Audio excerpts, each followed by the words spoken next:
Good morning, Sporting Hill.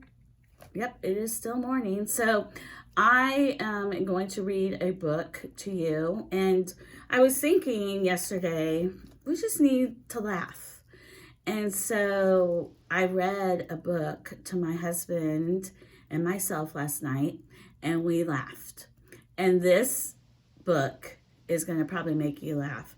Now, some parents might think it's inappropriate, but this reading is for our Sporting Hill Bulldogs. Parents, if you want to listen, you're more than welcome. So the book I'm going to read to you today is called Walter, the Farting Dog.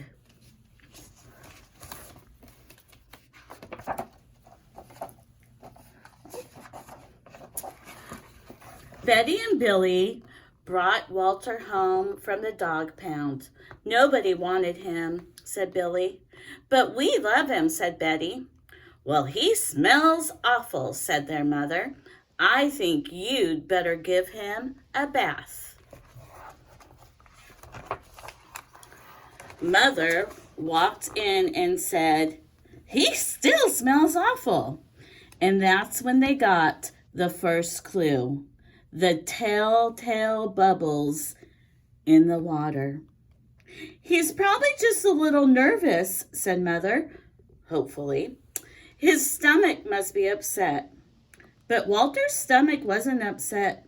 Walter's stomach was fine. He felt perfectly normal. He just farted a lot. He did it when he bathed. He did it when he played with Betty and Billy. He did it when he walked around the house. He did it in the dining room. He did it in the kitchen. And he did it in his sleep. That dog farts morning, noon, and night, said Father. He can't help it, Daddy, said Betty and Billy. They didn't mind Walter's farts. So what if he farts? Billy said to Betty when they were alone in the room with Walter. Betty agreed. Walter agreed too. He sat there looking innocently around, farting. Take him to the vet, said Father. Farting, said the vet, or flatulence, as we say in the medical profession, and prescribed a change in diet. They gave Walter every kind of dog food. He farted.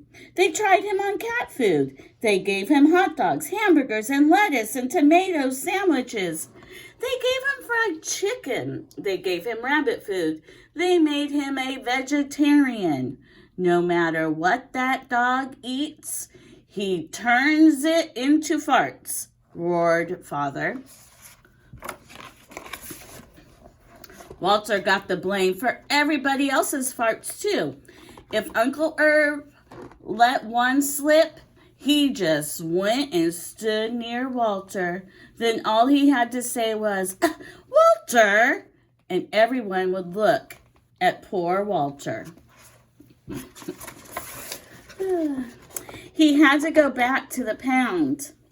He has to go back to the pound, said Father. No, Daddy, please, begged Betty and Billy. Don't send Walter away. He goes tomorrow, said Father. They pleaded. Walter farted. It was all over that night. Betty and Billy cried in their beds, and Walter looked at them unhappily.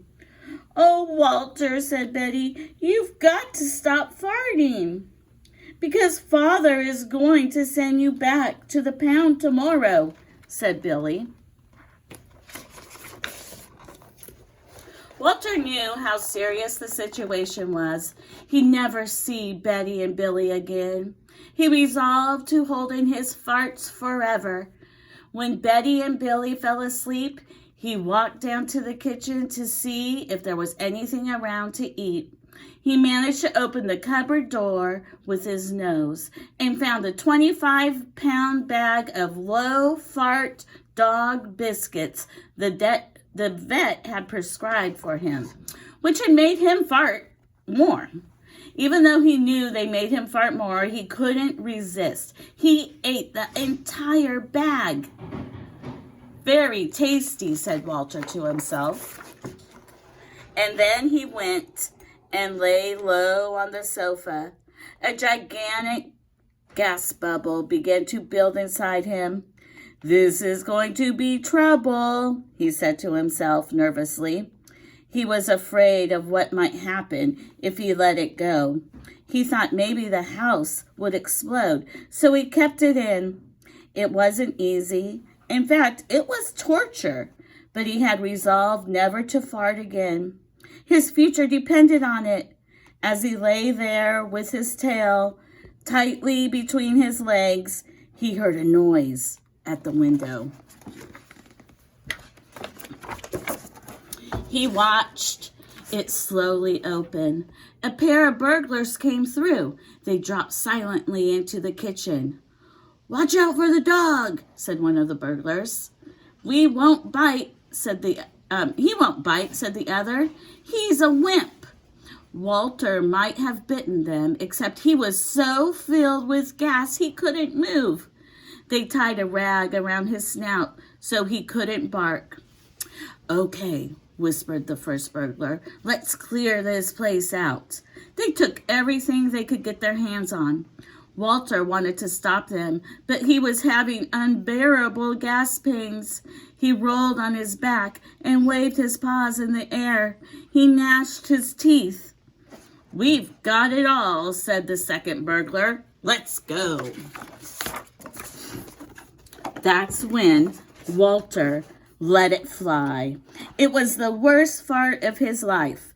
It made a tremendous noise and shot him across the room. A hideous cloud filled the air. The burglars clutched their throats, unable to breathe. With tears in their eyes, they raced for the window. They tried to grab their bag with all the valuables in it, but their arms were too weak. "Let's get out of here." They jumped out the window and ran up the block, choking and gasping for air. Still blinded by Walter's attack, they stepped into the headlights of the approaching police car. "Hold it right there," said the policeman.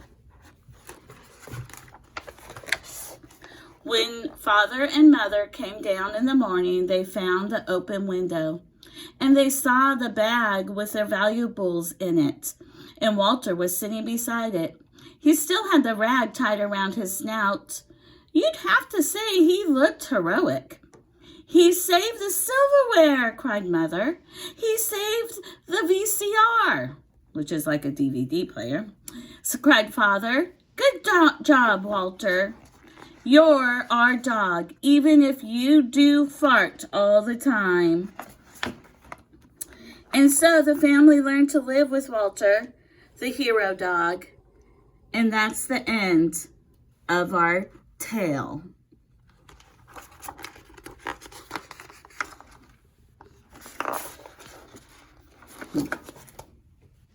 Thanks for listening to the story. I hope it made you laugh like it did, like it made me laugh. Have a great rest of the day, and I'll see you tomorrow.